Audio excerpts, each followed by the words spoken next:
All right, here we go. So we are live. Live. Hello, hello, hello. Welcome to WyzGyz Entertainment. This is your host, Wyman. We've got a very special guest today. He will join us momentarily. A couple of things to finish up. But we will be joined by Scott McCullough. And get your questions ready. Post them into the chat. And we'll get those answered for you. This is going to be kind of like a triple threat because we're going to try and cover three different books. The focus, though, is going to be on Sidekick Island, the graphic novel. He'll undoubtedly tell us, shed some more light on this. But it looks like a fun book. I can't believe it. The first time I saw it, I misread it, and I thought that it was only focused on 4 superhero sidekicks, and I was like, that's not going to last very long if there's only 4 of them. but it's actually 44. So that's going to add some interest, and it's going to add, sidekicks with varying superhero abilities, and you won't be restricted by just the basic character types. So I mean, like as an example, this kind of looks like a speedster type character. This one kind of looks like a Robin or Nightwing. This one looks like the character from Darkstalkers, who like kind of part female, part cat. This resembles like a traditional superhero with super strength, and this gal looks like the type who has stretching abilities like Mr. Fantastic or the Fantastic Four. Hi, Matanui. Good to have you. Thank you for joining us. Thank you, thank you, thank you.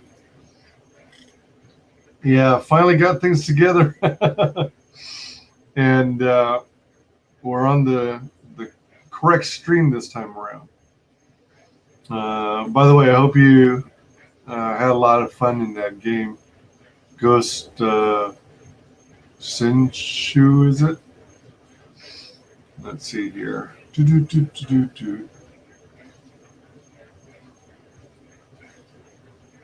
For those of you who don't know, I accidentally had this stream going. It was scheduled for earlier today, early afternoon, and then it turned out that Scott and I couldn't get our schedules lined up. So I was running some other. I created a new stream because I had a little time to kill before I left for work, and I decided to try out some gaming, and I played kind of like a Age of Empires kind of knockoff, and it was actually quite fun, although by the end of the stream I got stuck. Couldn't figure out how to get past a certain point. So, but I'm kind of eager to take another whack at it. Hopefully I don't lose all my progress. Okay. Yeah, so as I mentioned, this is going to be kind of like a triple threat. Not only are we going to learn about this new book called Sidekick Island, but we're also going to cover Doorkickers, and we're also going to cover Peregrine. I'm not exactly sure how much time we have total, but we'll play by ear. And yeah. So let's see. So we got that.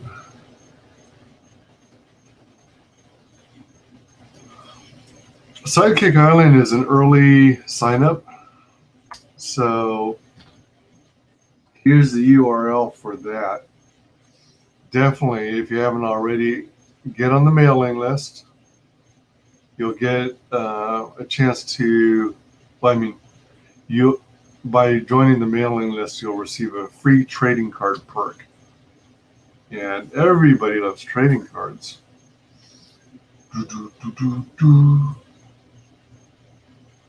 And I'm trying to space the timing of this so that these social media services don't think I'm spamming. That's the link for Sidekick Island. Momentarily, I'll be sharing links for Doorkickers as well as Peregrine. Excuse me. Oh man, sorry about that. Long day.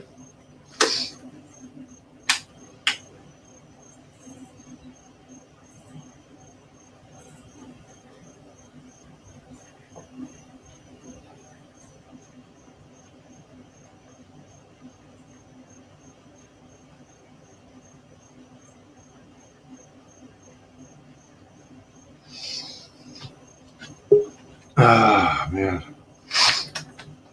Alrighty. Alrighty then. Hello. Hi, Scott. Can you hear me? I can. It sounds kind of faint, but let me increase my external speaker volume. Test, test, test. Can you hear me? Can you hear me? Yeah. There we go. Okay, good deal. How's it going? Oh, it's going well, man. It's going well. Just Yeah, busy. Oh, I had to wash dishes. Hold on a second. I want to queue up a couple images real quick here. Oh, nice. Yeah. Let's see. So, show off the work in progress covers. Awesome. Okay. Welcome, Matanui, to the stream. Matanui says, I remember making the joke Doorkickers that consisted entirely of a bit about them encountering a metal door they couldn't kick down. Oh. There's plenty of doors out there that are tough to kick. Oh yeah. I hear even with wooden ones the proper way to do it is kick next to where the lock is or where the knob is. Well, I mean, the only ones you can really kick down are the wooden doors. You know, the issue is like if you've got steel reinforcement around the hasp and on the hinge sides, and you got steel reinforcement along the lip where the door bolt goes in. I mean, you're just not going to kick that down. That's where you get battering rams and all kinds of explosive breaching and all that kind of stuff involved. Right, absolutely. All right. As I was explaining to chat that we got kind of a triple threat here. We're not only going to cover Sidekick Island, well, that's going to be our focus. Yeah. We're also going to touch on Doorkickers as well as Peregrine. Yeah, man. I've been blessed with these 3 campaigns, and you know they're just kind of lining up one right after the other. So I really hope the folks come out and support Sidekick Island. It's a little different than the other projects I've done. Both Doorkickers and Peregrine are fairly serious, but this one is definitely a dark satire. It really kind of takes the whole idea of the modern day superhero sidekick and some ideas from even Silver and Copper Age or Bronze Age or whatever, and then but also takes some of the tropes and things that we hate about modern day comics like Safe Space and Snowflake, and so 44 characters on an island, Hunger Games style. So it's a pretty interesting thing. It gets pretty dark and pretty violent in spots, but it's a satirical comedy throughout the whole thing. Yeah, every time I hear something along those lines, I think of the TV show Survivor. Yeah, well, I'll be honest with you. That was one of the things that really kind of, you got rounds and you've got challenges, and some of the challenges are focused on the other teammates, but other challenges are focused on just kind of doing your bit. And so, it's kind of there. I've seen way too many seasons of Survivor, and it's got a little bit of that built into it. How long? It is not a takeoff of Survivor, the TV show, but yeah. All right, cool. How did you get around to coming up with this? I mean, are you the writer behind this, or how are you involved in this book? Is this like your baby? Well, my buddy Duncan, he's the one that had the germ of the original idea. But he, like, for instance, he had never seen Survivor, the TV show. He's never watched that. So we kind of put our heads together and we came up with the idea, and then we've been both working on the script. So we're about halfway done with the script, but there's a reason why we haven't gotten too detailed on the script, because when we launched the campaign, we've had a lot of drawn-in tiers and things like that you've seen, and we'll have drawn-in tiers too. I mean, we have 44 characters, so it's very easy for us to, put people's faces on some of those characters. But we're actually going to do a writer's room tier. So the idea is that we're going to bring in folks who want to be part of the creative process and help drive the story of Sidekick Island, because we've got a lot of ideas. I mean, there's a lot of different ways that this book can go in the second half. We pretty much established the first 15 to 20 pages already in the script, but like I said, there's a lot that can happen. And so that'll be one of the perks when we go. The writer's room perks, probably limited to about 3 people, maybe be $200-ish kind of range. And the idea is you get a copy of the book, and then you also get to sit in on a series of writers' rooms meetings where, you will have a vote in how the story ends up. And then, to the extent that, you have things to contribute, we'll take more or less of what you have. I mean, if somebody's super creative and comes in and gets the concept, then, they can have a huge impact on how we write that second half of the story. So I'm really looking forward to that. I think that's something new for CG, and I hope the folks respond to it. Wow, that's pretty sweet. That's quite creative too. So I saw you had the pre-launch page up. Yeah. So the idea is that sign up for the pre-launch, put your email in there, get on our list, and you'll get a free trading card. Everybody who backs from that, who's on that list, gets a free trading card, and then you also get access to a discounted perk. It'll probably be significant 25% discount off of essentially an equivalent perk. And then the idea is that we may make some other offers throughout the campaign, and any of those offers would go out, to the folks on the mailing list first. So. All right. And then, so what you can see, this graphic here is, so one of the cool things that so with digital art, the great thing is you can put all your different elements on a page, the different assets on different layers, right? So here, this graphic is a graphic we made based on the cover of the book. And then I can share my screen here. Cool. And show you the actual kind of draft cover. Now, this won't be the final draft because we've got, let's see, right here. All right. So this is the cover. This is cover A. So this will be the main cover. And of course, I'll have the logo at the top and names at the bottom and things like that. And we'll throw a little, publishing. I'm publishing under my DKRS Productions, so that'll probably be on there as well. And so this is the cover A, and then and this is cover B. Oh. And the artist his name escapes me. Hold on a second. I'm just gonna look it up real quick. Not a problem. Otto. I put my glasses on. I can't read it. Did you guys do one of those open call for open talent calls or? Well, I did for a colorist. So his name is Otto Arantes, and he's on Twitter. He's a good dude. He as you can see from what his work, he definitely kind of gets that silly cartoony style that we're looking for. And so these are four of the female characters.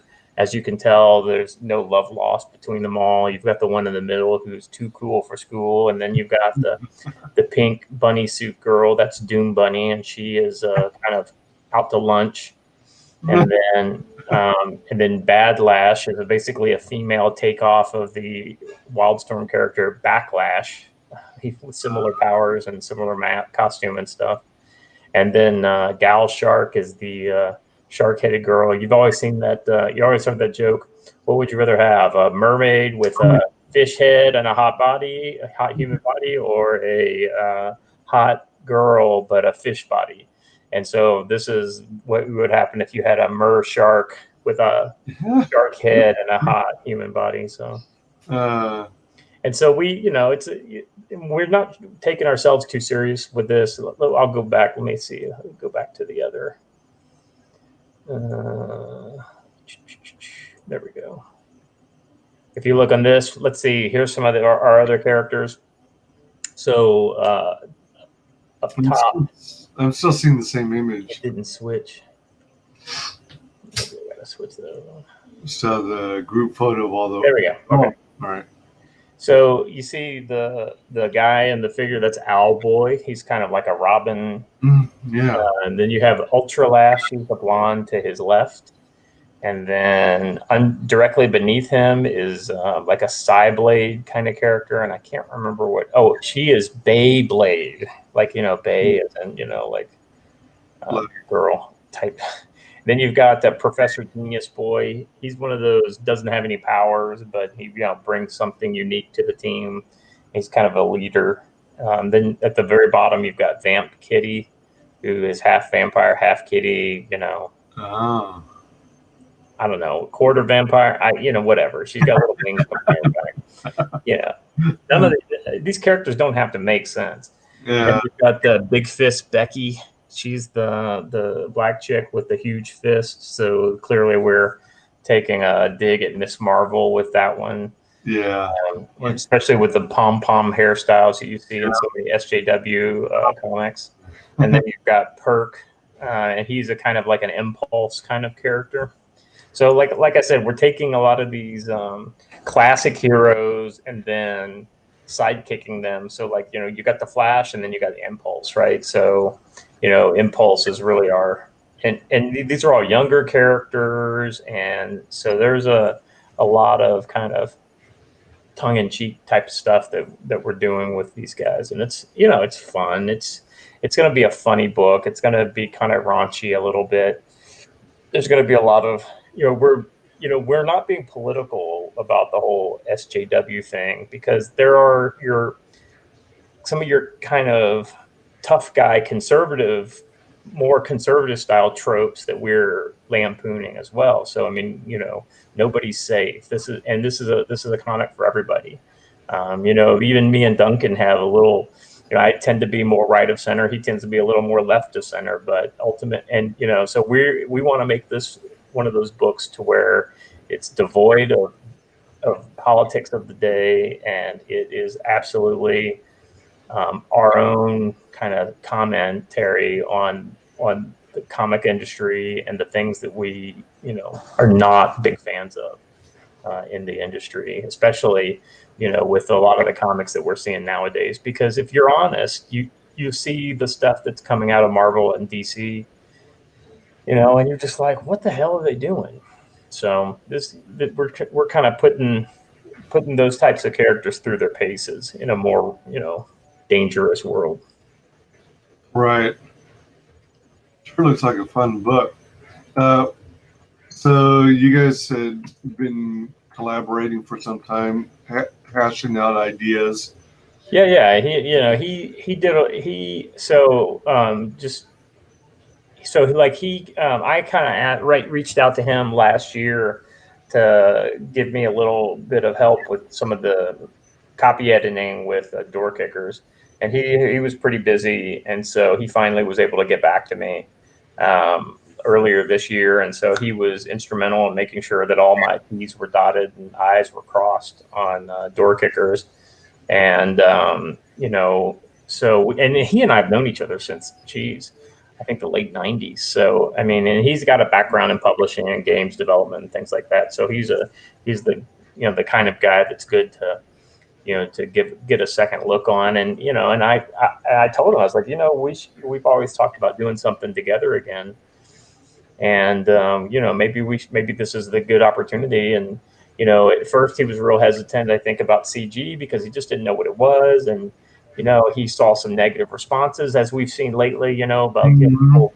And the more he's gotten to know about CG, he's like, listen, I don't agree with everybody in CG says, but man, these people, who are criticizing are monsters. They have, they are absolutely making things up out of whole cloth in order to lionize this group of, people who just want to do their thing. So, that's the bottom line. And, we just want to make a good book that everybody likes, and we're going to sell it to all of our friends, whether they're my conservative friends or his liberal friends, and they're all going to get it, and they're all going to laugh, and, they're going to identify with the characters that they like, and they're going to, and then there are certain characters that everybody is just going to laugh at, like Professor's Genius Boy is a total example of a character that we can't wait to kill, because he's going to, we've actually written his death scene already, and it's a doozy. Oh man. So I'm having trouble figuring it out. So on this image, to the left of the female character up front, and to the right of Owlboy's hand, and to the right of the palm tree on the right. What exactly are those? Those aren't like bees or birds or anything, right? So those are the camera drones. And so one of the things that's there'll be a later. So the idea is this is a TV show. All right, gotcha. And so there's going to be this whole meta story going on in the background of, the idea is that these are heroes, disparate heroes put together. Some are in groups and some are individuals, and they're all put together on one island, and they have to interact with each other. And so one of the first scenes is where they have to pick teams. And so instead of the Teen Titans or whatever, all being together on one team, no, Robin, they identify Robin as a team leader, and then he immediately starts picking out the team that he thinks is going to do best, or the team, and so all of a sudden you've got team members going on different teams and having to essentially compete against each other.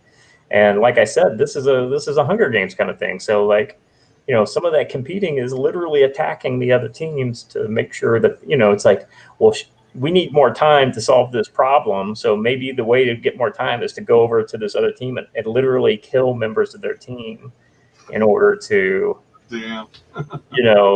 to buy time for our guys who are trying to solve the puzzle. So think of it this way, right? One of those obstacle courses on Survivor, right? When you have your puzzle makers, right? Yeah. The puzzle makers are having trouble. Well, send 3 dudes over to the other team who's solving their puzzle and kill the puzzle makers on their team. So, and there's enough animosity within the natural, because this is a group of a huge group of heroes, and some of them are actual villains, or some of them are anti-heroes, or some of them are kind of in the middle, and some of them are good guys. And so some of the good guys are, they don't want to do this because they're not the kind of people that would just kill people. But some of the good guys, as we've seen from The Boys and things like that, are sociopaths. Yeah. So, there's all kinds of different people. Some adapt to this new game and some don't. So it's just so there is there are some layers to this story. It's not just a, you know, a free for all bloody satire. We are trying to tell stories. And the idea is some of these characters are great characters. So even though that, all but one will die in the end, right? That's the premise of the story. That doesn't mean this is the last time you're ever going to see these people, so we're going to figure out a way to, so there may be, if it takes off, we may have maybe an ash can with a couple different, like 8-page stories that tell some backstory on some of these characters. We have with 44 characters, think of all the trading cards we could do. So, I mean, there's all kinds of different, options for us to work into this. So, there's a lot of possibilities. So, and we're going to listen to the fans, and if they want something and we're not giving it to them, then of course we're going to add that in there. So, nice. So it won't necessarily be a one-off book that is a single graphic novel, single issue. There's still an opportunity to possibly expand it into more than one book. Right. I mean, if a couple characters take off, I mean, we could always literally just do books about those characters, right? And then, okay, so fight to the death. Well, is this season 1 or is there a season 2? And you know what I mean? So it can literally, it could roll over into another book where we have to come up with a whole new group of 44 new characters, so. Yeah. So, I mean, we put a lot of energy into figuring out, what kind of characters, some of our archetypes, like, the speedster, the Batman and Robin kind of, with Owlboy, with Ultralast, the Supergirl kind of analog. There are a lot of these, analogs to popular heroes. So, in other cases, we've come up with fairly unique characters. So, there's energy put into this. So if people like what they see, then, we're going to figure out a way to give them more of it. So there's a total of 44 sidekicks on this island? That's right. Why the number 44? It's just, it kind of worked out. Oh, all right. I think, here's the thing. I think it starts out at 30. And then there's like a mid-game inject, so like a new character, like 14 new characters are injected into it, so as a complication or whatever. Right, exactly. But I'll be honest. We've plotted it out, but we haven't actually written that part of the script yet. That's the whole point. If you decide to be part of the writer's room, then that would be one of the things you could help us do is figure out exactly, how we inject those guys into the game. Nice. It's a fun idea for sure. Let's see. Actually, you know what? One more thing I could probably show. This is a little cheaty, but I don't mind. A little cheaty? All right, so I'm going to show you some page layouts. Oh, wow. All right, let me get rid of these. And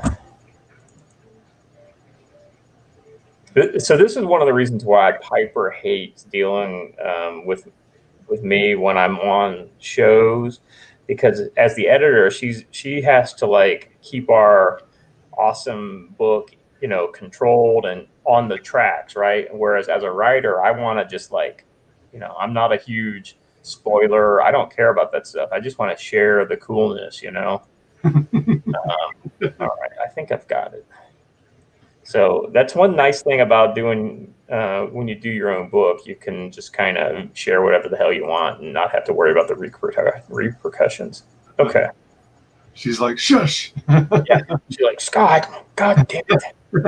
So this is like page 4 or 5, I think. And this is like a double page spread over, 2 pages. And so you can see that, you know, like all the characters on this beach, on this island beach, right? And so, and you know, we've got the word balloons kind of, like I said, these are all just rough layouts, so you're not really, you know, seeing much in here. Here's the next 2 pages, and so this green character here is the Arcadia. She's kind of like a takeoff of Arcade from, you know, Murder World and the X-Men, you know, books. Oh, Old school kind of Marvel X-Men villain.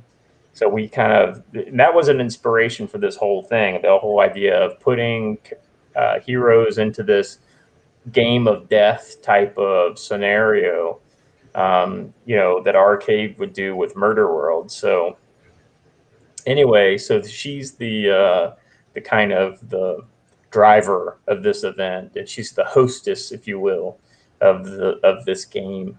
And so the green is her as a hologram, so she's kind of towering over all the other people. And so, and then I think I got one more page. Yeah, here we go. And so, you know, this is where you get to see a lot of the different heroes, and you'll just kind of, you know, like I said, you'll get to see a lot of the heroes very quickly, and you'll be introduced to them right at the bat. And so, you know, most of the heroes you'll be able to put a name and a face to within the first, you know, 8 pages of the book. And the artist is really good. His name is, I'm gonna fail at this again. He is one I have never worked with before. Actually, I knew of his work, but I didn't. Let's see if I can find it. Oh shit. while you're looking that up, I'm going to read a message in chat. Excuse me. Welcome, Zebius. What's up, guys? Cover colors looking good, Scott. Yeah, thanks, man. We're working hard on this, and you know, never hurts to have a cover full of hot chicks. So, Joel Ojeda, he's the penciler, and I work with Farah Normaliza. She's my colorist for everything. Like I've been doing with Doorkickers, but this time around we're working with Milan Parvanov, and I mean, he's the one who did the colors on Otto did the colors on cover B because he colored his own pencils, but cover A is Milan's work, and he's, you know, he's a pro colorist, so he's good people. All right. And then we've got an idea for cover C, but we haven't locked in an artist yet. I'm talking to at least 2 people, so hopefully we'll have that when we launch the campaign. Cover C will be a stretch goal, and you know, I'm hoping it's that we finally settle in on a name that's well known within CG, so that it's something good to shoot for. That's a good idea. Have you guys already planned when you guys are going live with this campaign? In about a month, so probably end of August would probably be the safe bet. But we don't have an actual date yet. Probably a Tuesday, you know, because I think Tuesdays do better than any other day of the week. Oh, really? Okay. And then, you know, we want to give time for the mailing list to build up. I'm actually sending out a kind of transitioning just a little bit to Dork. I'm sending out an email tonight, I think, about Doorkickers and the beginning of fulfillment. If everything goes according to plan, I'll be taking. I got a stack of boxes over here with mailing labels on them, and I'll be taking those to the post office tomorrow. Because the book is in. Ooh, all right. Yeah, that's the narwhal cover, and then actually let me pull up Ted's cover. copies here. Ooh, cool. Ted's cover. Gotta like bend it in a weird angle so I reflect the light away. Yeah. And then actually, we have so few of the cover C. It's definitely the rarest cover. I think I have some. Oh, I do. Actually, the sad thing is with this, when I got these books in, like almost 40 books were damaged, so I can't use them. Oh no. Yeah, so like, it's little things like, I don't know. So let's see if you can see this on the camera. Can you see the rippling? I'm trying to get it to. I can't. Yeah, so like the cover is perfect, right? There's no issue there. But on the back there's this kind of texturing that's from the box. Oh, I think maybe you can see it there. You see it? You see how there's kind of like this band here on this side that's pretty clear, but then here in the black in here, there's a kind of like some marks. It's kind of hard to see on the camera, but yeah, anyway. I'm sorry. I mean, it's just it's to the point where I wouldn't send that to anybody. I mean, I might give it away for free to people, but I can't sell this. Right. It's like Eric's battle damage books. Yeah. So and this is the third cover. That's the black and white cover. This, if you got this one, you chose well because that's the rarest cover. There's only 100 of those. It was on a limited run, right? Yeah, 100 of those, 200 of the narwhal cover, and then the Ted cover was the one that we did the most of, and that's 700. So there's 1,000 copies of the book. Ah. So here's the thing. This is more of a CG topic, more of a general CG topic, but something to consider, right? All of the books that are good, it's like I think Doorkickers is pretty good. I mean, it's not awesome, but it's I think it's a good book. It's got all of my work, and it's the best book I could write. And the art, Ian Waranto's art is great. I'll just do a flip through here real quick. So, this is a solid book, right? And if you're into this kind of thing, this is something that people are gonna want to read, again. Yeah. And they're gonna want to have the first one. Well, the thing is, there's only 1,000, so they're exclusive.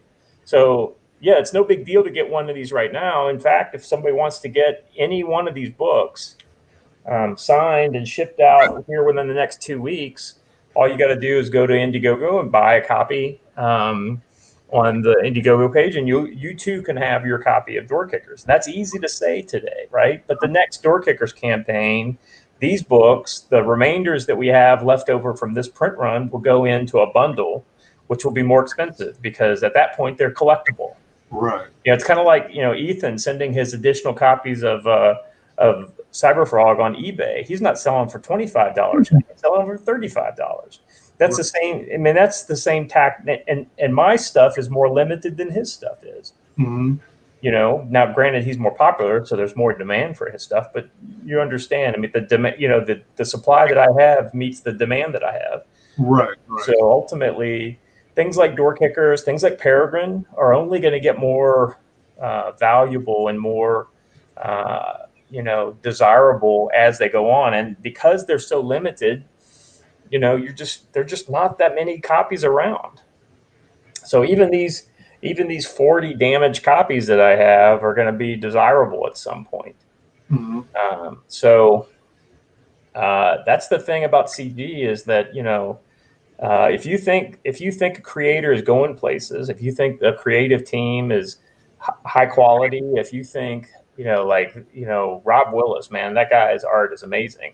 If you didn't buy Shinobi Sasquatch, then that future $500 book, you missed out on it, And so a lot of these CG books, that's the way you got to think about it. certain ones will always be in print, so that'll be a little easy. The Cyberfrog stuff will be valuable because Ethan's such a big name, but at the same time, he's always going to keep that stuff in print because he wants people to be able to jump into the story no matter where it's at. So you'll always have access to it.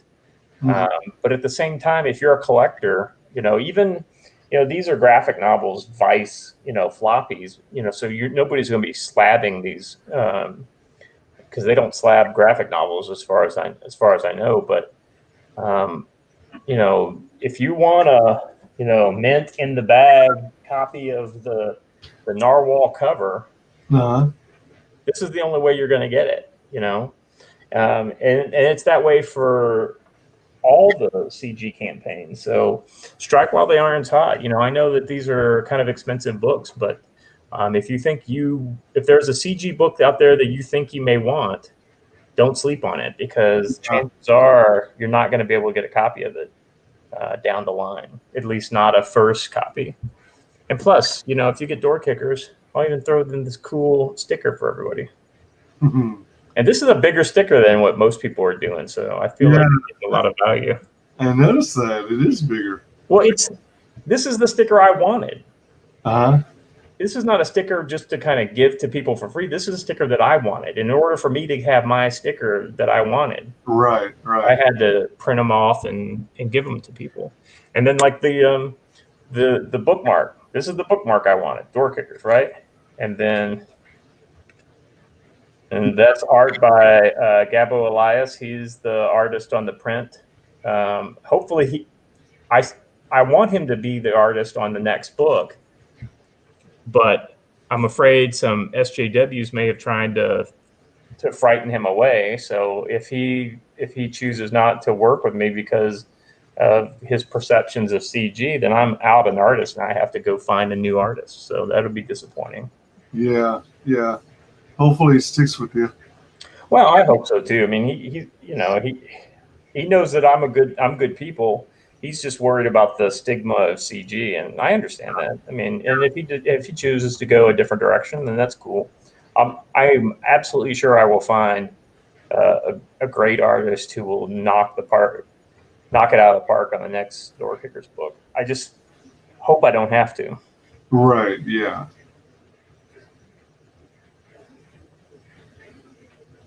Yeah, that's the big problem that we're seeing that with both Renfamous took a run at Peregrine last week, and the art team on Peregrine, threatening to contact Farah and lampooning Ian's print that he did for us. These people have no clue. They'd have no idea the amount of damage they do to people because artists are generally sensitive. I don't care, but then again, I mean, my background's a little unique, right? I mean, I have thick skin, but a lot of artists don't. And so we're just so lucky, like with Farah and Ian, they both basically just kind of shrugged this whole thing off. And, it's like, listen, it doesn't have anything to do with us. So we're just going to keep on trucking. And so, and Farah, God bless her, she's like, ooh, I have a hater. I can't wait to get revenge, And so... So we're going to have an opportunity in the future to kind of do a send up of those idiots who decided to come after us for that. So I don't want to say anything just yet, but we'll have some more. And then in addition, Renfamous inspired us to announce our $50,000 perk for Peregrine, which is to give a bonus to our creative team. So, for all their hard work and all the stupid stuff they've had to endure, they've been working. So we're going to put some money in their pocket. Oh, nice. And I know we'll get to 50,000. It's just a matter of time. Looking at Doorkickers, just see that's the black and white cover. If I haven't limited the, but. Probably only 40 of those black and white covers left. The Narwhal cover is probably close to 50 left. And then, we got a couple hundred of the Ted Lehman cover left. And then, of course, there's the original art pages. So, we've only sold, I think, 6 of those, and we've got 48 original pages. Actually, 47. Well, 46 because there's two double page spreads in there. Oh wow! I love So that's and so I think we talked about this last time I was on your show, where if the people choose double page spreads, and that's what they get for their money. Yep. I love double page spreads. Well, hopefully we've got one for you. But there's a lot of great art in this book. So there are 2 or 3 pages that I'm just crossing my fingers that nobody chooses. I mean, that's I get all the rest of the pages that you guys don't buy. So I'm just going to let you guys have the free pick of everything, and I'll take what's left. Excuse me. So I don't know. I may pull out one page for my own. So with Doorkickers, you've already unlocked the 10K goal, which is a 10-page preview story. Yep. The Doorkickers Breezy Dream story. You'll remaster the story with updated dialogue and include it as a backup story in the book. Yeah. So you see the end of the Doorkicker story ends here, and then it goes into Breezy Dream, which is a 10-page. This is the free story that everybody got digitally for signing up to the mailing list, and then we've got a character gallery in the back with ooh, cool. Yeah. So some pretty good stuff in there, and then of course we got a Peregrine house ad in the back. Nice. Very nice. That technically that printing that the Doorkickers will be the first printed image of Peregrine, not necessarily first appearance, but first printed look at her. So I mean, if you're a Peregrine completist, I mean, you may want to get Doorkickers just to have that first one. That's a very good point. The 12K stretch goal has also been unlocked. Everyone gets a bookmark. But yeah, so fun. Yeah, I was thinking about using some of the character art that I already had, but I decided to go ahead and just I got this new piece of artwork done just for the bookmark, and this will be I can tell you right now, this will be a T-shirt down the line somewhere. So probably the next campaign, I got to figure out how to do that. Probably I'll just have to fulfill the T-shirt separately.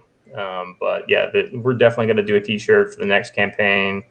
I really, really, really, really, really want the next Doorkickers book to be out and have some of the merch and everything available in time for the Fans Fest, next year. Even if I can't be there because I'll be in Korea, I'll figure out a way to get somebody who's going to be selling their wares there to put up a Doorkicker section. Wow, that would be cool. Maybe I can work something with the Optimus Deadpool and the Grady 0.5 guys, because I'm sure they'll be selling Peregrine stuff. So yeah, that would be a great idea, actually. So I don't know. I just came up with that off the top of my head. So yeah, to it. A lot of campaigns now are also adding T-shirts as tiers, perks. Yeah, absolutely. Well, I mean, that's it's a natural. I mean, people want T-shirts. They want things like that. And I mean, hell, I want a T-shirt. I want that T-shirt. It's kind of like the bumper or the sticker. I wanted that sticker.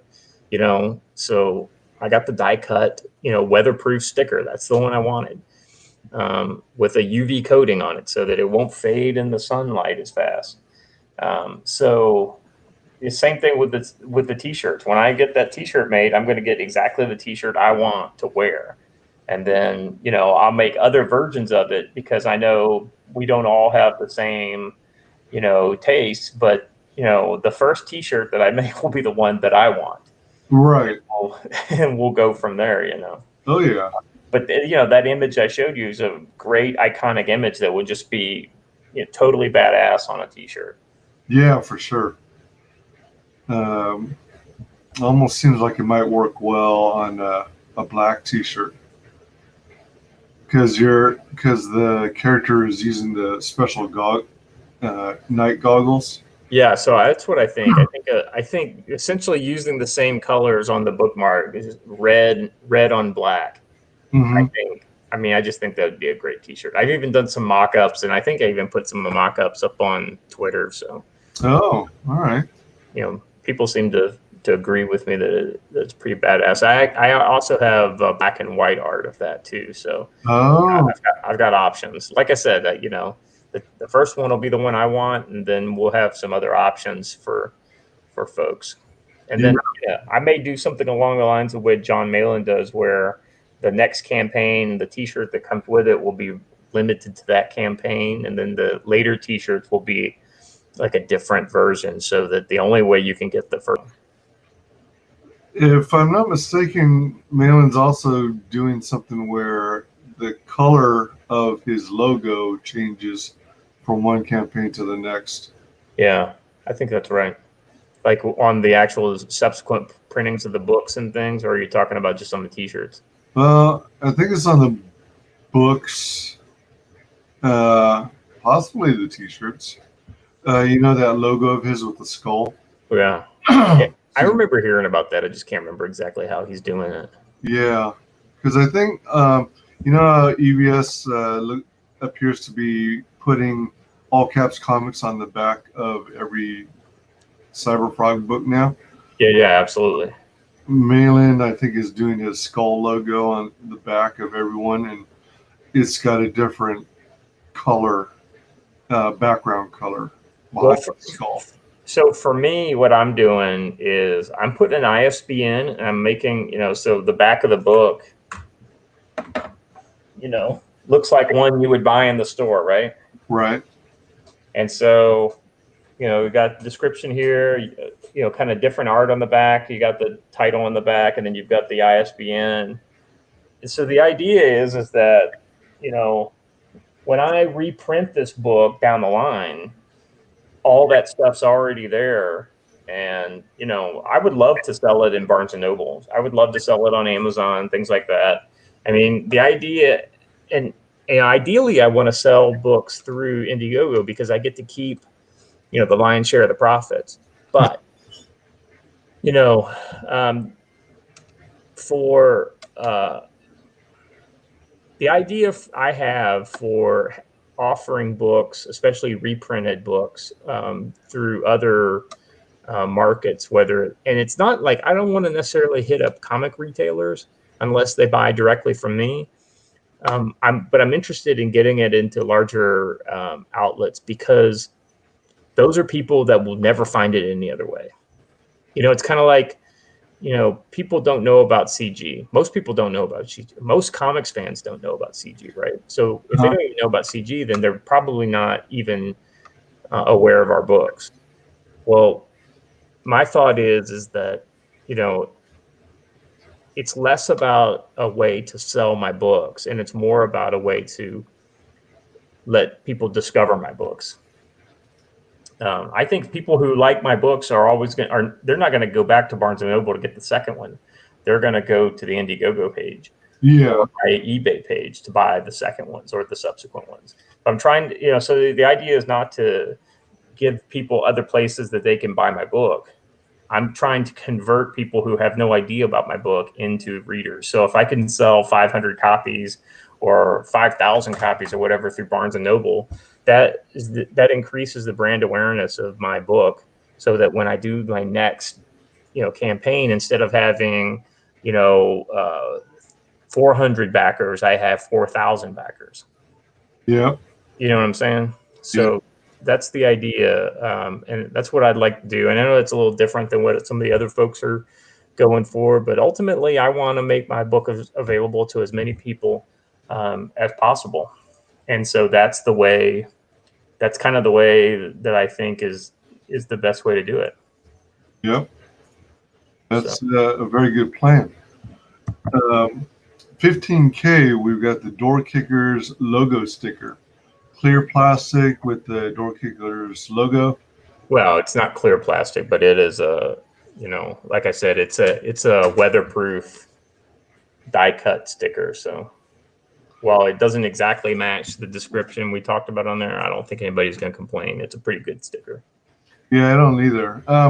Now, what was your interest in making it the size you picked? Were you like going to put it? Were you planning on sticking them all over your like notebooks, your drawing pads?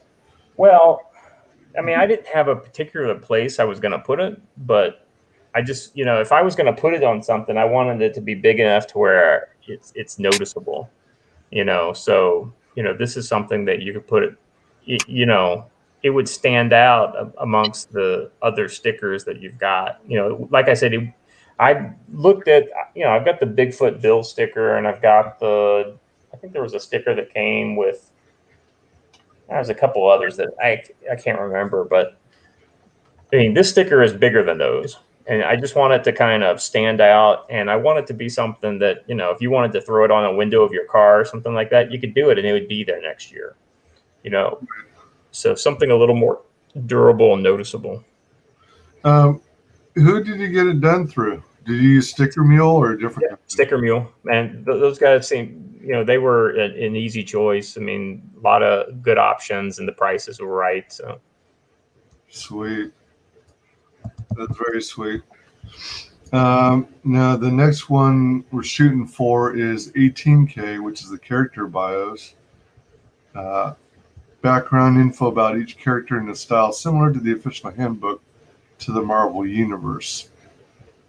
Yeah, so we didn't make that by the time we went to print, so that part's not in there. That being said, all the artwork that I was going to use for that is in the book. So, oh, all right. The artwork, but not the descriptions.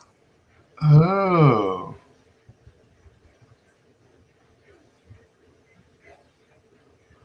Now, what happens when you cross 18K? That's not the same thing, then. The idea behind the stretch goals, I presume, is hit it before it goes in demand. Yeah, I mean, so well, actually, I was gonna honor all those until we went to print. So that was. Oh, until you go to print. Okay. All right. Oh, by the way, rewinding with your other book, the Sidekick Island. Mm-hmm. How many pages are you guys looking at so far? Well, we're looking at 48, but one of the stretch goals will be an additional 8 to 10 pages of content. So, you know, the idea is, you know, and I think that's maybe $20,000 stretch goal, something like that. All right. So. And do you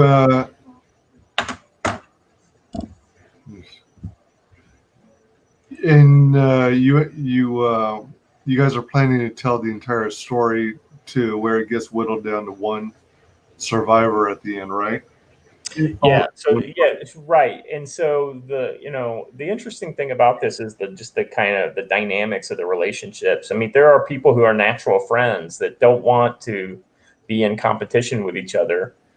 You know, it's kind of like in Hunger Games. Remember you Katniss and the dude Pater, right? You know, and they don't want to kill each other, but at the same time, only one of them can win, right? And so, you know, so you have that dynamic, and then and some of those people are weak, and so of course they would never hurt their friend, but maybe the other friend is not as weak, or maybe they come across somebody who doesn't care if they live or die, who is willing to kind of walk over a field full of bodies in order to survive. So there's very much a kind of, you know, some of these characters are kind of like modern day SJWs. You know, they've had snowplow parents that cleared away all the problems in front of them, so they never had to work through problems, and then they've always got a trophy at the end that said that they were great. So all of a sudden, what does a person like this do when they're put in a life or death situation where they can't they tell somebody to check their privilege, they just get smacked upside the face, and then they get a bullet through the skull. And then, what is the entitled princess who just saw her, her white knight get freaking canoed in the head with a 50 caliber round? What does she do, besides start to piss her pants? So it's kind of there's a little bit of a revenge fantasy aspect to all of these types of people that we think about these things, we joke about, and a lot of us read these stuffs and we'll be like, man, these people just need to be killed, or they just need to be like punched in the face, or somebody just needs to tell them off, right? Well, there's some of that in that frustration that is inspiring this. And of course, I would never advocate acts of violence against anybody, right. Because ultimately these people have absolutely the right to say all these crazy things that they're saying, because this is a country where freedom is important and liberty is the most important thing.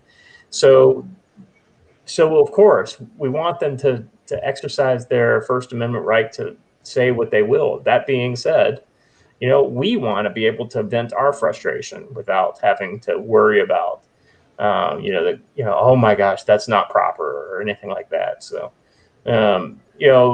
on the violent side, plenty of violence in this comic. There's sexiness, but there's no nudity, or at least I don't think there's going to be any nudity yet. There's no intention of it being, just sexy, because, it's a superhero comic. So, when I was, when it comes to things that I'm basing, that inspire me to, to write this, I don't know if you've ever heard of the old epic series Martial Law by Pat Mills and Kevin O'Neill back in the 80s. Sounds familiar. Hold on a second. I just so happened to, I think, have that over here in my bookshelf, or am I a liar? I thought I had it. Maybe not. Is everything in alphabetical order on your bookshelf? Here we go. I do have it. There's certain, there's most of my comics are at my parents' house, but there's certain books that I always that just keep with me because, I like to come back to them. But so Martial Law, I totally recommend you guys look into him. He was the original. He's a kind of like, in some ways, takeoff of Judge Dredd, but also it's more of a send up of American heroes. And, it has all kinds of themes of corruption and a lot of the stuff that we saw. These are a lot of these stuff is left-wing talking points from the 80s that still apply today. And the sense of humor is very violent and biting. Not overtly political, but definitely a political undertone to, kind of anti-fascism. And this is the head fascist in this story. Martial Law is like actually working against the people who would normally control him and send him against the people, so it's that kind of a thing. And while the storyline is nothing like our book, it's definitely in the spirit of when it comes to the satire and the violence and just the tone. Sweet. And these books have tons of characters in them too. I mean, like, the gang members in this book each have a name, and they rattle off the names, and and they die almost as quickly. And there's tons of heroes, and they have names, and some of them die quickly, and some of them go through the whole thing. And so it's like I said, it's a good book, and I recommend if you're open to it, check out Martial Law.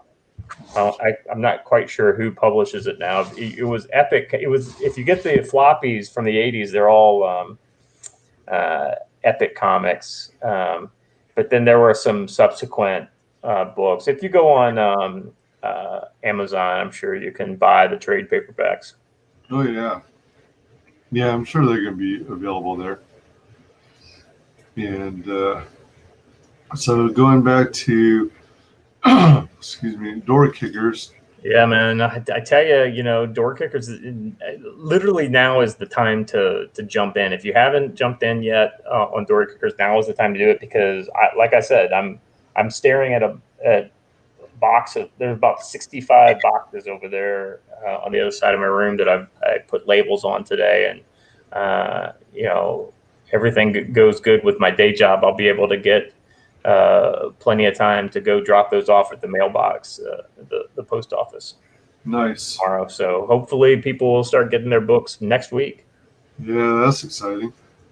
Sweet. Yeah, absolutely. I still haven't figured out, this whole stamps.com thing is a little perplexing, but I've got this. I know how to do it the slow way. Apparently there's a fast way, and I haven't figured that out yet. Oh, okay. Yeah. So that's where you can print your own. Your own postage. Yeah. Yeah. That's going to be convenient once you get the hang of it.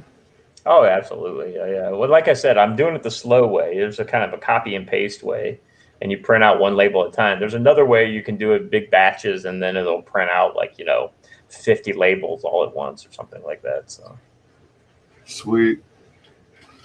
Then you got the digital version of Doorkickers. Right. So the people that order digital will get it last. I mean, that's fair is fair. The only people who may get it after who I may fulfill after the actual digital people will be the original art folks, because the original art folks, I just have the art's going to take forever, and I don't even know if Ian's mailed it yet. He's supposed to have mailed it last week, but when life in a foreign country is sometimes not as easy as it is here. So, Oh, yeah. Then we've got the signed comic. That's the original cover, right? Right. So, yeah, you got the signed comic. You got so that's cover A. Our Narwhals is what we call cover B. And then the black and white is cover C. You can get those it's a couple different ways you can get those.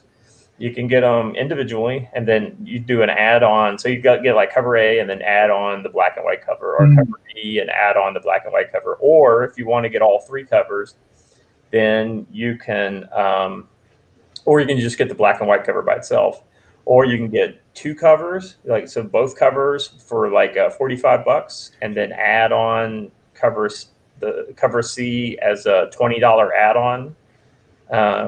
Or you can get the collector's bundle there, which has an additional print. Do I have a copy of the print? It's easy for me to access. I thought I had one that was out here. I'll show that off here in a second. I might have to go get one. All right. Because the print looks good. But so. And the print is 11.5 by 17. Ooh, cool.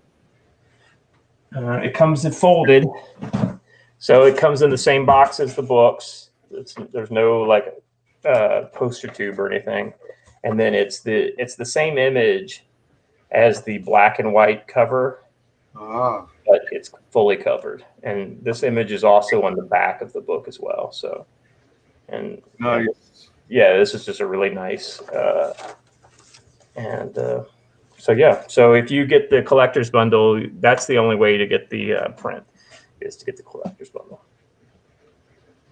And those are pretty limited too. So, I mean, for completists, that's the kind of, for when it came to, this new Cyberfrog campaign, I wanted to make sure that I had one of everything. And so when he made that $200 bundle, the collector's box, it's made it easy. You're going to get one of everything, and that's what you want, I think, if you're collecting these things, with the idea of preserving it so that you're able to have that collector's value in the future. And so the way to get everything with Doorkickers is to get the collector's bundle, and then you get the add-on black and white cover.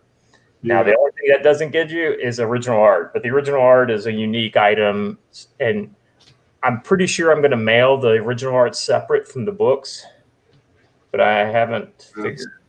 I'm not exactly sure yet how I'm going to do that. Are the books going shipping via like Gemini mailers, or are you guys using another type? Yeah. Shit, I'll put one of those up too.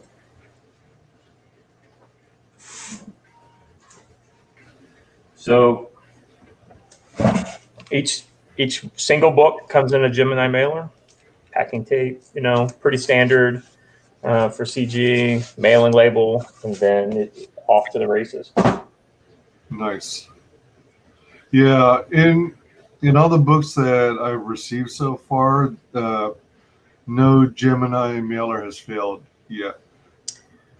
Yeah, so when I got John Malin's last thing, his Gemini mailer did fail. So like the top part kind of, because there was like 3 books in there, right? So it was really heavy, and along the perforation point where the mailer, the internal part of the mailer folds, it broke, but the books were still in there. And then when I opened it all up, there was no damage. Oh, So yeah, so I got lucky. yeah. That's the first time I ever saw a Gemini mailer, kind of give up the ghost. But as long as, in the end, it still did its job. So no harm, no foul. Yeah, for sure. And then we've got the original art page. Yeah, man, I'm so proud of the artwork. So I'm happy to make that available, and I think it's a pretty good price point for folks. I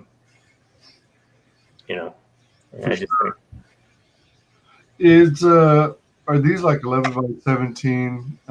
Yeah. So it's the standard comic art board, 11.5 by 17. And then so in some of the pages he digitally enhanced it after he did his pencils. So so there's that to keep in mind, but not all the pages. He didn't do that on all the pages, just maybe some pages where we did corrections and stuff like that. But here in the next couple of weeks, I'll be sending out an emailer to all the people who bought those pages. And essentially what it'll be is a PowerPoint presentation with all the pages in it. Little images of all the pages. So you can see what like an actual image, like a scan of the page itself versus what's going to be in the book or some promotional art or anything like that. Right. So you actually get to see what the page looks like. And you can blow up the image and look at it. And then the idea is you choose. So it's like the person who was number 1 in the queue, they choose first. And so, whatever they choose, they come back to me, and then I take that PowerPoint presentation and I put, a red X or whatever over the image that they chose. So then whoever's number 2 then gets to choose, and so forth and so on. Yep. And so, if you're number 5, then 4 other images will have already been chosen, but you'll at least get to see what was available, what other people chose. Yeah. Absolutely. That seems like a pretty good way to do it. Yeah. I mean, I don't have if I had all 45 or 48 or 46 pages or whatever spoken for, it'd be a little more cumbersome way to do it. But I know I got a smaller campaign, and I knew that I would be able to do something that's a little more customer service oriented, so that people get exactly what they want. I certainly wouldn't want to be the luck of the draw, and then you end up getting like some kind of page where 2 characters that you don't care about are talking. Those are the kind of that would piss me off. Right. And then everybody likes different things, like you may, like, for instance, you may want a double page spread, but somebody else may want, a specific thing, like, or a specific character that they think looks cool, or they want to get the monster or something like that. So, I mean, there's, like one of the double page spread is like, it's not an action shot, and it's not a big, like a hero shot of any of the characters, but it's kind of like an establishing shot of the scene with like a big tank in the middle of the scene, right? But ultimately the tank is a character, but it doesn't even show like the Panzer Demon, right? So that that double page spread may not get spoken for because nobody is just drawn to what's taking place in that, but it makes sense for. Actually, you know what? I got a copy of the book right here. I'll show you the page I'm talking about. So, see, I don't see. See, this is the kind of stuff. If I did this with Peregrine, Piper would kill me. So, see, it's none of those are the main characters. Right. The main characters are actually they're kind of like up here. You can barely see them, right? All right. But a couple pages later, we have this page, which has got the Panzer Demon like crawling out, So that may be something that's more along the lines of what somebody wants, or maybe you want the death scene, one of my characters' death scene. That's right here, So there's all kinds of different stuff that's available in here, for maybe you want like something that's got that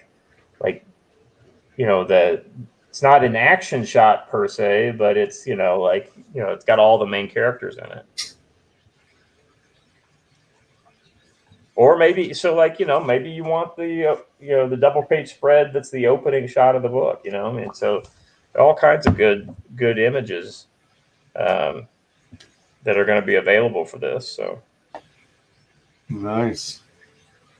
I mean, there's so many good pages in this that, if I would still feel comfortable that I was going to get something that I liked, even if I was like, number 15, number 14, number 15, number 16, because there's so many different kinds of cool stuff. Now, that being said, for every cool page, there's a page like this where you got just people talking.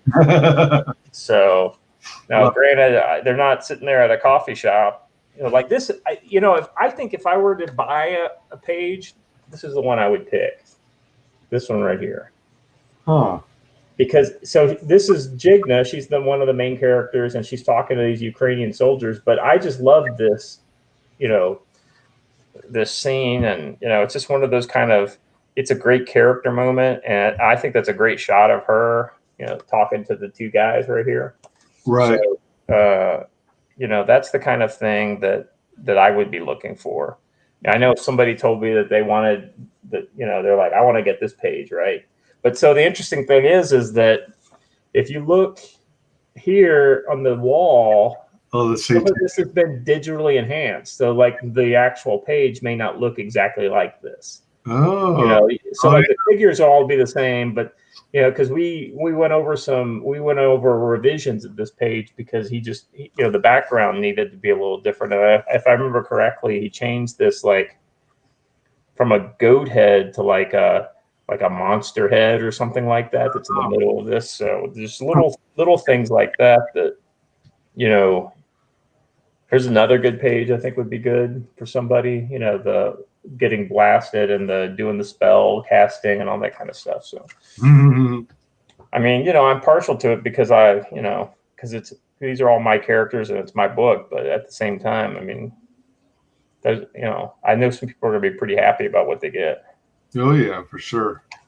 So. Yeah, so everybody back this book. There's only 15 more pieces of the original art page, and like you said, that's actually very reasonable. Let's see here. Yeah, was it $200, right? Yeah, 33% off right now. So I mean, the idea is that I'll have all those pages, and they will be available again in the future, but the price is not going to be $200. It's going to be $300 or $400, or I'll price the pages based on what's going on in the pages. Maybe some will be 150, but others will be 400. So, this is the time to get in on the ground floor of the collectability of all the CG stuff that's out there. You think that those $10,000 covers that EBS has sold, the original art on those, do you think those are going to go for any less than that in the future? I mean, these are going to be $20,000, $30,000 pieces of art, 10 years down the road. I mean, look at the Avengers from the Bronze Era Avenger covers that you can buy on HA.com Heritage Auction, $200,000. Cool. And these are not like, key issues. These are just, decent George Perez covers, from the 70s or something like that. I mean, so you gotta just think of where this kind of artwork lies in the, in the collective unconsciousness. And that, there may only be 400 people that wanted to back Doorkickers now, but, like I said, down the road, who knows? Maybe there's a Doorkickers TV show someday. What do you think the value of Doorkicker stuff is going to be if there's a Doorkickers TV show? Same thing, Cyberfrog. I mean, there will be a TV show for Cyberfrog, I'm sure. So what is that? What are those $200 executive box sets? I mean, the honeycomb, that's what they're called, honeycomb box sets. I mean, how much do you think those things are going to be worth 5 years from now? Yeah. Like complete, with all the stuff in it. His one-day cover, the Ides of March cover. How much do you think that thing's going to be worth in the future? Oh yeah. So I mean, if people are looking for the collectability and the speculation aspect that they loved about comics back in the, in the 90s, then those key rare key issues, that there's two things, right? Stuff that got popular. It's like, for instance, X-Men #1, with the one with Jim Lee, the 5 different covers. The reason why you can still get that for $3-4 or whatever is because they printed 10 million copies of that book. Right? It wasn't exclusive. Right. But it's things like X-Men 266, the Captain America, Wolverine, and Black Widow, Jim Lee issue, right? That's like one of those key issues because it was just printed at the regular print run of 200,000. And most of those got chewed up and spit out by the kids who bought them. But the ones that didn't, the ones that are in good shape, then those things are worth a lot of money now because there was nothing special. It's kind of like, what is it? 248, I think. That's the first appearance of what's his name, Gambit. Nobody knew who Gambit was. They didn't print anything special. It's like all these first appearances, the reason why they're special is because nobody knew they were special until after the character gets popular. Mm-hmm. So there was no, if Marvel knew Gambit was going to be super popular, they would print 500,000 copies instead of 200,000 copies, or whatever the normal print run was. But they didn't know that. So they just print the regular amount. And that's the reason why, that's how you find collectability and stuff. It's exclusive. Yeah. 1,000 copies of Doorkickers. Mm-hmm. Your $25 will be $50 3 years from now. And here's the other thing too. A lot of people don't. They're like, oh, well, I don't really like Doorkickers, or it's just not my thing, or I don't think it's going to be valuable. Well, hear me out. There are plenty of CG books that are not amazing books, but it's part of an amazing group, an amazing movement, an amazing scene, and just being part of CG at the same time as EVS, who's coming up, and Fraga and John Malin and Cecil. A lot more people are going to know who Cecil is 5 years from now than they know now. All these different guys are going to rise, bring the tide of CG with them. And I'm not casting off CG. I'll still be here. I'll still be plugging away, putting out books with it. All it takes is one of my books in the future to pop, and then everything else that has my name in it pops along with it. So that's the way you got to think about these things. And I know we all have limited budgets, so we can't afford to buy all these books. So my recommendation is look for the ones that you like. If you're into military horror and that kind of stuff, check out Doorkickers. If you like superhero stuff, I recommend check out Peregrine. Peregrine's not going to have a huge print run either. So and I guarantee that Peregrine's going places. Doug is an amazing artist. He will be bigger in the future than he is right now. So I mean, that's my recommendation. You know, is that's how you find something you like. Kozor that just what it dropped yesterday or whatever, or 2 days ago. Man, that thing looks amazing. Yeah. Well, there's several great books out there, and these are a way to kind of speculate on the future of ComicsGate. ComicsGate is not going anywhere. If anything, it's going to be bigger. And this all these books that are out nowadays, whether it's the Abductables, what was it? Was it Bancroft? His book, I mean, some of this stuff is just kind of like a little cheesy looking, but ultimately it's part of the history of CG, and it may not be a key book that really rakes in the bucks, but the fact that it's a CG book from 2018, 2019, 2020, this is the ground floor of CG. And so by 2025, by 2030, these books are going to be highly sought after because people are going to be like, holy shit, why didn't I know about CG back then?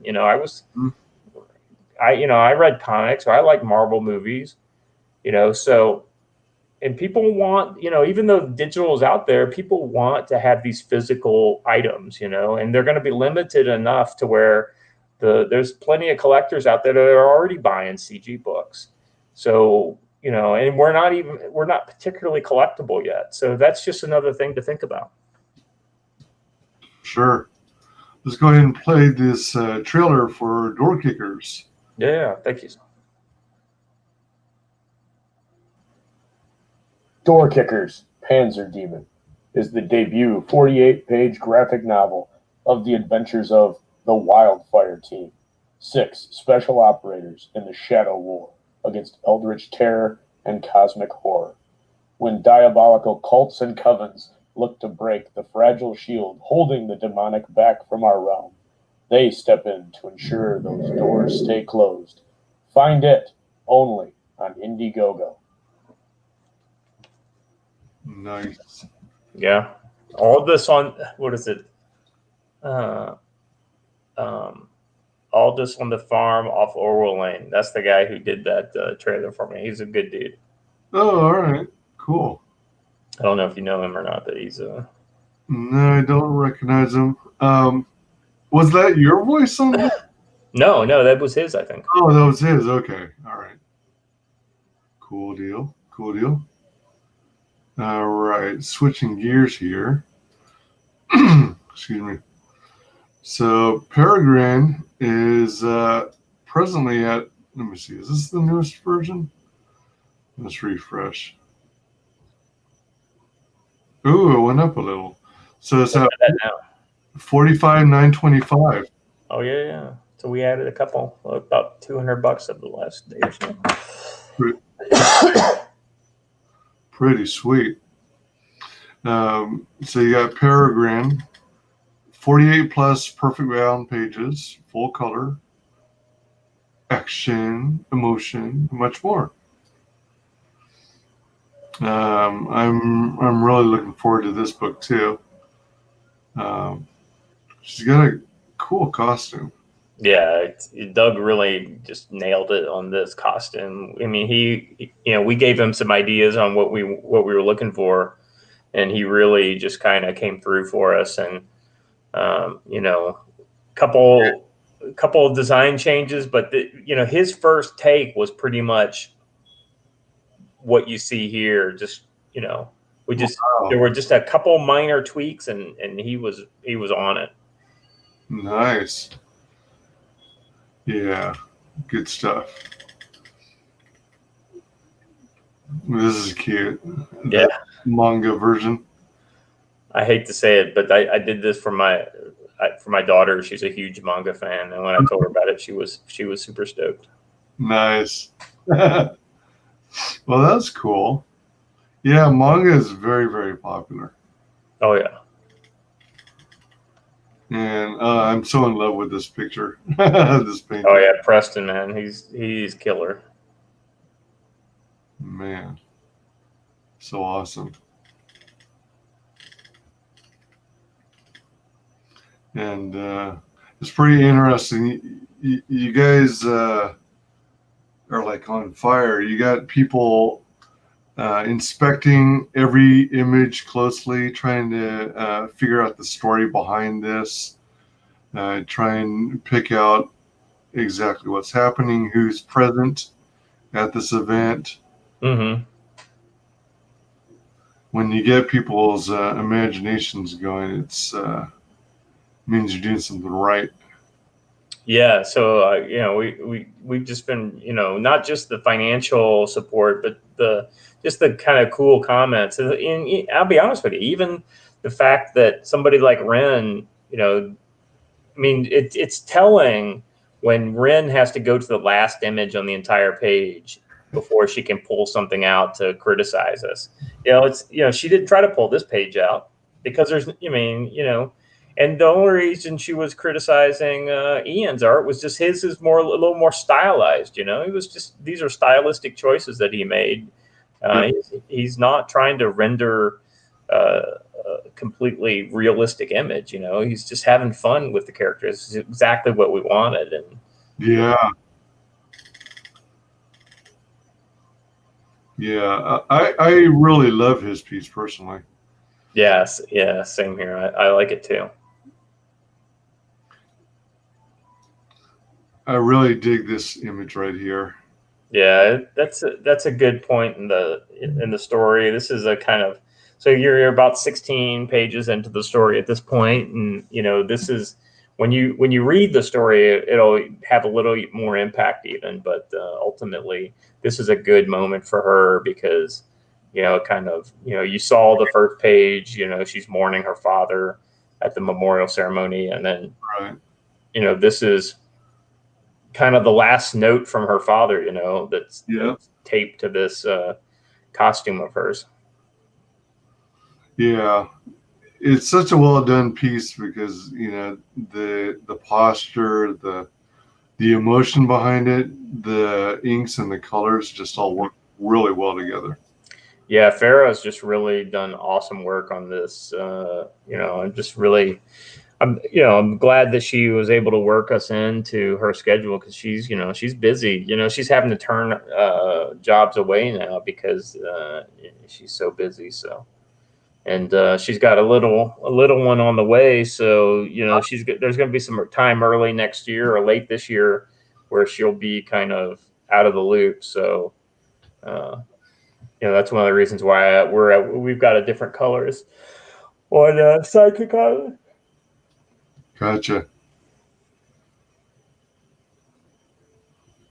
Oh, the training. Yeah, so this is a training suit. This is not her kind of, you know, her dad knew that she'd want to come back to, you know, practicing her powers eventually. So he had this training suit made for her. And, you know, he knew what some of her favorite colors were. And so he might have been right on the colors. But this is, you know, like everybody, you know, when, you know, being a hero, I think, is a very individual identity. So you want to kind of create your own identity. And, you know, this is not the costume for her long term, but it's definitely something that she can, you know, get up to speed, you know, practice her, hone her skills in until she's ready to put on a real costume. Indeed. Let me see.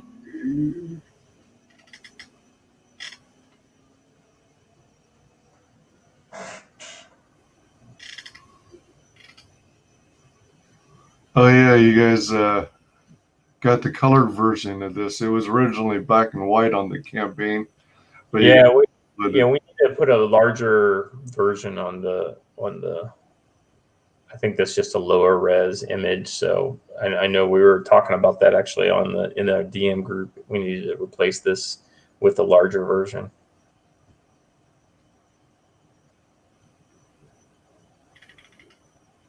So to get a larger res version, do you just ask the colorist to scan in? I mean, we've got them. It's just a matter of putting the JPEG up on the campaign page. Oh, gotcha. All right. Good deal. Some more black, uncolored pieces. and we'll be replacing the black and white with color on these images eventually. All right. I like how you catch a glimpse of his eye through the visor. Yeah. The rest of it is reflection. That's well done.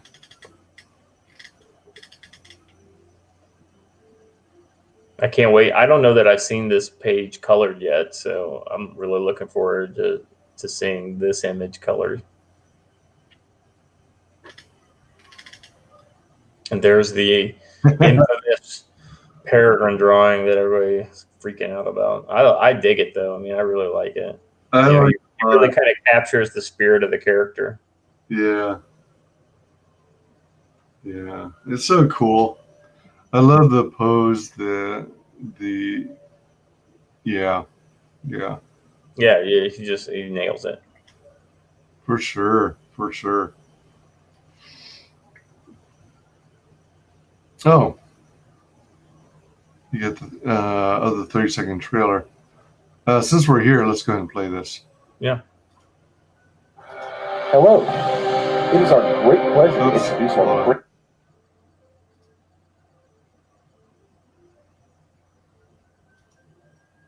Hello. It is our great pleasure to introduce our brand new 48-page graphic novel, Peregrine, Wings of the Falcon. Peregrine is our first story in the Reconstruction universe to bring fun and hope back to the superhero genre.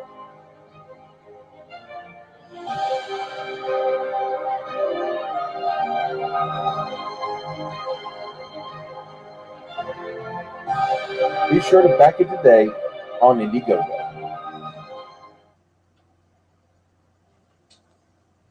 Is that Chief Justice Optimus? Yeah. That was his voice. Stretch goals, 13,000. Posters for everyone.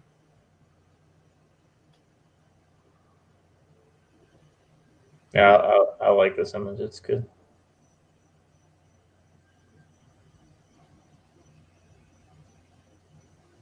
These are both of these team up images. I just think are really well done.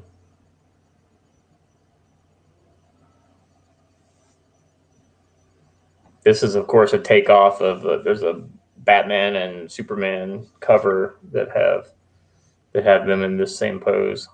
Gotcha. Yeah.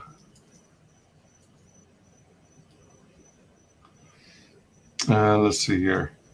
Everyone who backed any tier will get 2 11x17 rolled or tubed posters.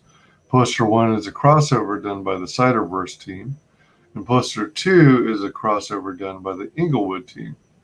We'll show them here when we get them. 15,000 stretch goal is a special cover painted by Preston Acevedo. Yeah, so the cover, cover B. And or then, cover C. Yep. 20,000 stretch goal is trading cards. The first 500 backers get the only training suit version of Peregrine in foil. So the whole front of the trading card is in foil? Is that how it works? Yeah, that's my understanding, right? Oh, nice. Let's see. Everyone else gets regular suit Peregrine. Want more characters? Keep an eye on Graded 0.5 on YouTube. The 34,000 stretch goal. We beat deadbeats. Piper shaved your head. Yeah, that was pretty epic. And then working towards the 50,000 goal, stretch goal. Yeah, and then that'll be bonuses for the creative team. Oh, okay. Yeah, you guys finalized that. That's what it's going to be, right? All right. Nice. And then in terms of the different tiers, you got this awesome featured one. Looks like a pretty darn good deal. Yeah. You get the standard cover of the book, the manga cover version of the book, Peregrine art print, and the campaign art print.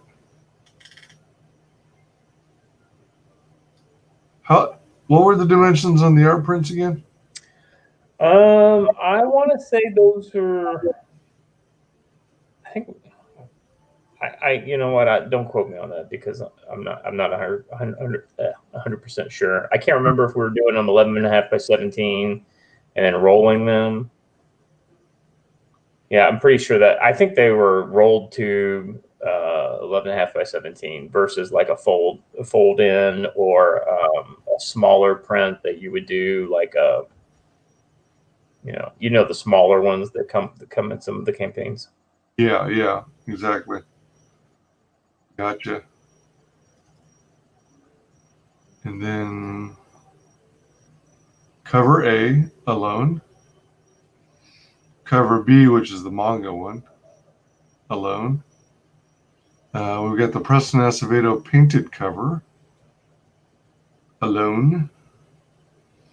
We've got cover A with art prints. So you get the one of Peregrine and the one done by or Simon. Is it Potier? Potier, I guess. Potier.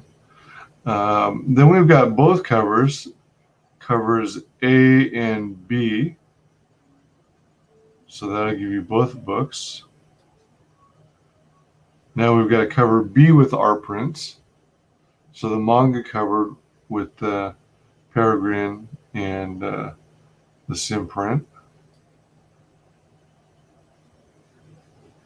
The Preston cover with prints. Yeah, you get the two prints with the Preston. And that's not a black and white cover. That's just that was the image we had at that point. Oh, it's just like a placeholder? Yeah. All right. And it's also going to have all the writing on it too, right? It's sure, it'll have the logo at the top, and yep. All right, as opposed to being a virgin cover, right? They say. And then here's the deal where you get all three covers. Let me see something here. If I'm careful, so you get original cover, manga variant, and Preston Acevedo painted cover. That'll give you all three books. All three books. You got a retail pack. Two of them got claimed. Let me see something here on my. Oh, come on. All right.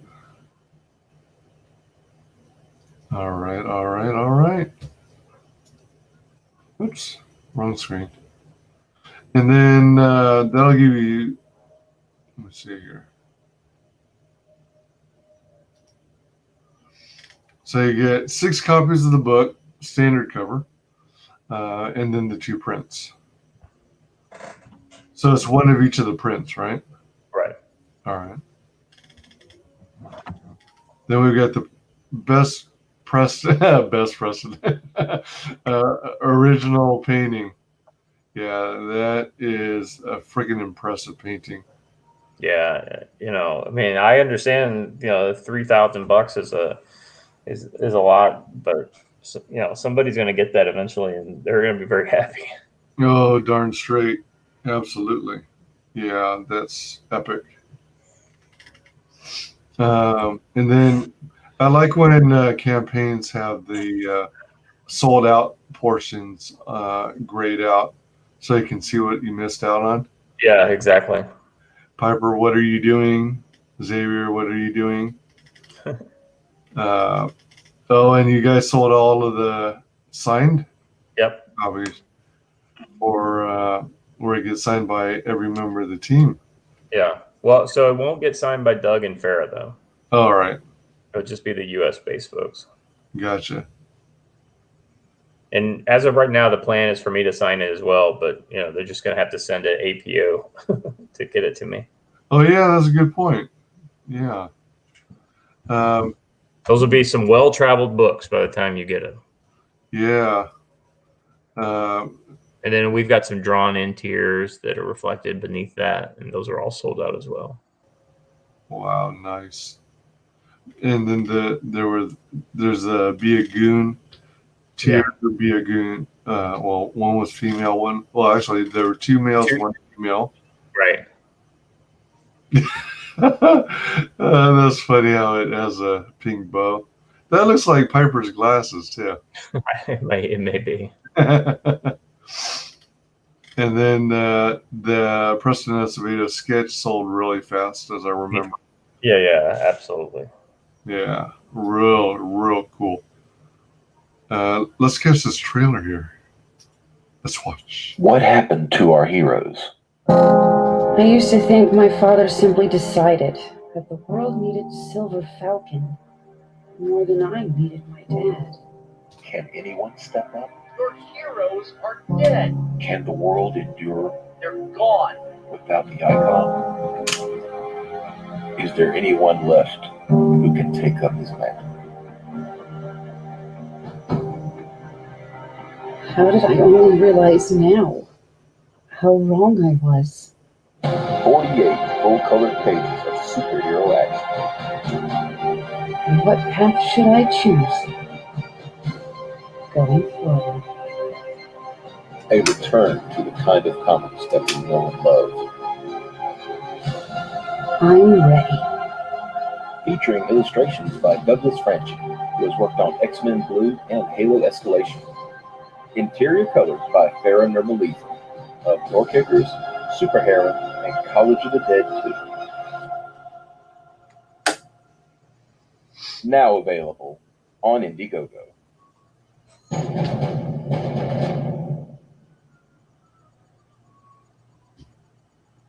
Sweet.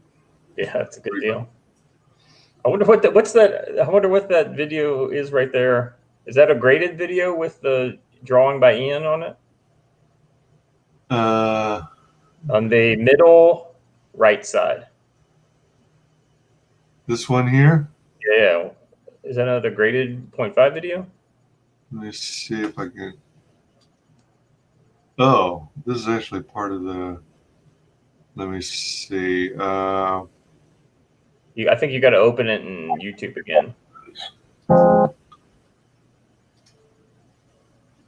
then just advance it to the end. Yeah.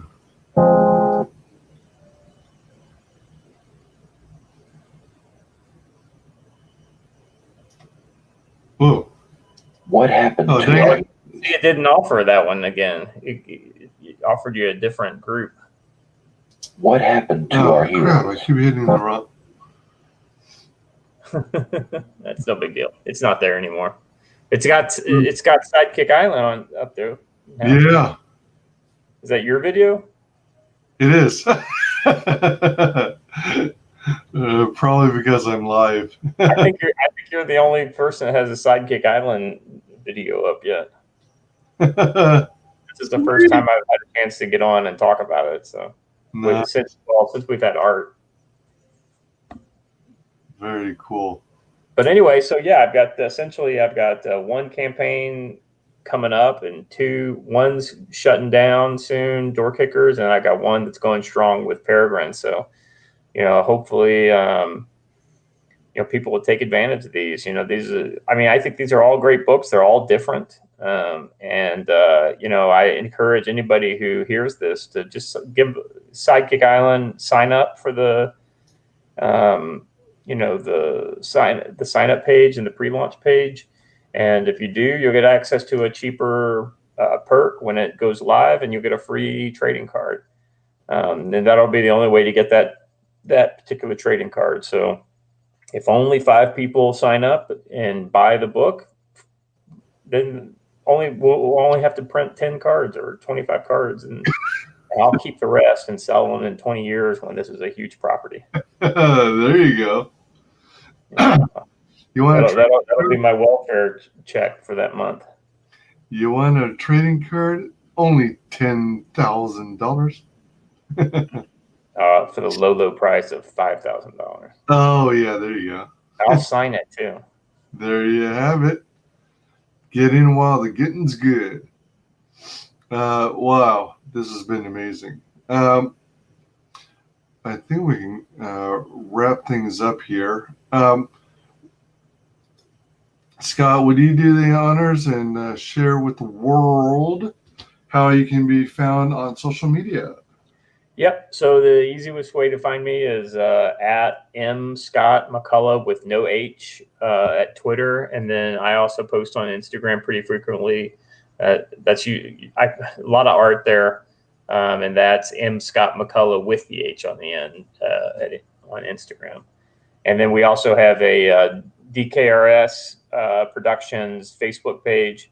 And we're trying to be a little more active on Facebook. I'm not a big fan of Facebook, but I know there's a lot of people out there, a lot of customers that we just never touch on Twitter and Instagram or on Facebook every day. So, that's just another way to reach out to the folks. Yep, for sure. For sure. Let's see. Excuse me. And you can reach me on Twitter, WyzGyz Tweets, on Twitch, WyzGyz Twitches, on YouTube under WyzGyz Entertainment. Please like, comment, and subscribe. Mark the bell for notifications. Please make sure that you mark all notifications. So hopefully you make sure that you don't miss a single video or stream. I want to take a moment to thank everyone in the chat. Thanks everyone who watches this on replay. Thanks, very special thanks to our honored guest, Scott McCullough. And thank you very much. It was a little challenging for us to match our schedules, but we finally made it happen. Well, thanks for having me, man. I mean, it's, small audience, large audience, it doesn't matter. It's always good to reach out to new people, and invariably I've sold every time I've been on your show, and I think this is the second or third time we've always had sales coming out of your show. So even with a small audience like you have, you've got dedicated folks, and it's always important to reach out to everybody. Much appreciated. Much appreciated. It's an honor to promote. It's a lot of fun. All right, so we're going to call it a night. I wish everyone a very good night and happy start of the week. Take it easy.